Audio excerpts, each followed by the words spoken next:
Halo, assalamualaikum warahmatullahi wabarakatuh. Selamat malam pemirsa.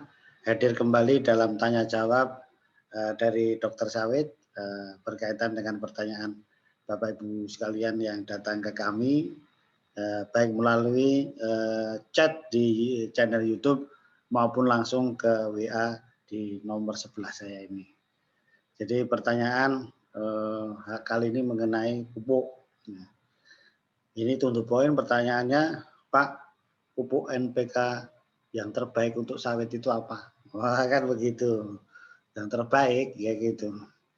Jadi Bapak Ibu sekalian, perlu dilihat, dipahami bahwa jenis pupuk NPK sendiri itu kandungannya berbagai macam.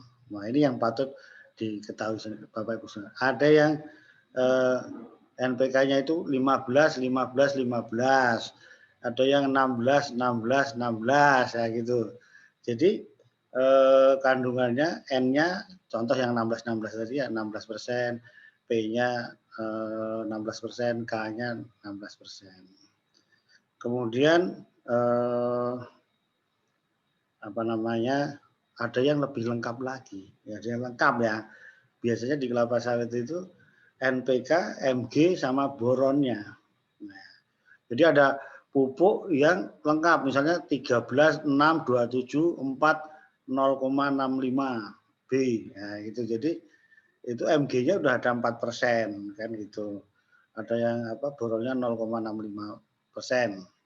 Ada yang lagi 13, 8, 27, 4, 0,5 B kan gitu.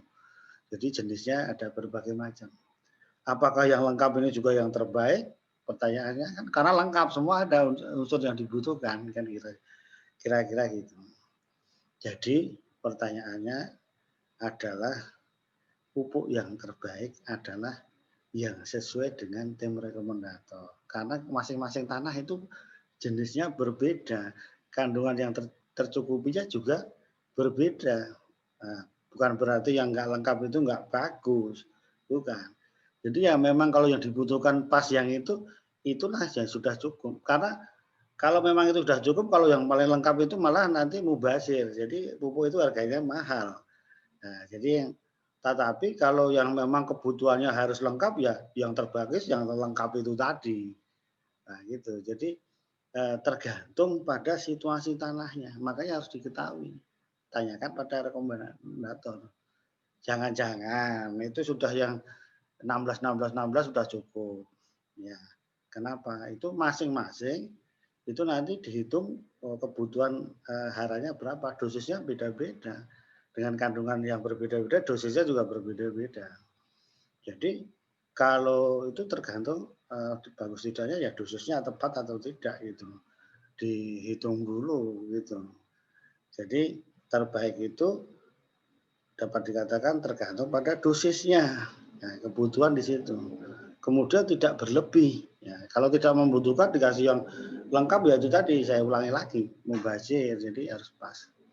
Nah, kuncinya ada ditanyakan ahlinya, tim rekomendator ada itu. Jadi yang lengkap belum tentu juga kan gitu. Itu pertanyaan yang pertama ya mengenai yang terbaik.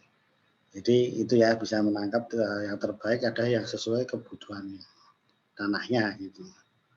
Kemudian yang kedua, ini pertanyaan ini banyak sekali, Pak. Pupuk saya NPK tambahannya KCL-nya berapa itu? Itu tergantung hitung-hitungan tadi. Hitung-hitungan yang berlebih masing-masingnya. Karena kalau 16, 16, 16 itu harus ada yang berlebih, ada yang apa, itu tergantung. Makanya kalau dihitungnya overnya juga sudah tidak kurang. Tapi kalau hitungnya pas-pasnya ya ditambahnya KCL-nya berapa misalnya kan gitu. Tambah ininya berapa begitu. Jadi itu tergantung dosis awal NPK-nya menggunakan yang minimumnya atau maksimalnya. Gitu. Kalau minimumnya nanti ditambahin yang ini, tapi kalau maksimalnya ada yang berlebih kedua salah satu unsurnya. Nah itu menggunakan sistem yang mana gitu. Itu saja pemirsa, mudah-mudahan bisa menjawab dengan jelas dua pertanyaan sekaligus itu sebetulnya. Pupuk NPK yang terbaik yang mana untuk kelapa sawit ceritanya ini. Oke pemirsa, mudah-mudahan itu bisa bermanfaat bagi kita semua. Assalamualaikum warahmatullahi wabarakatuh.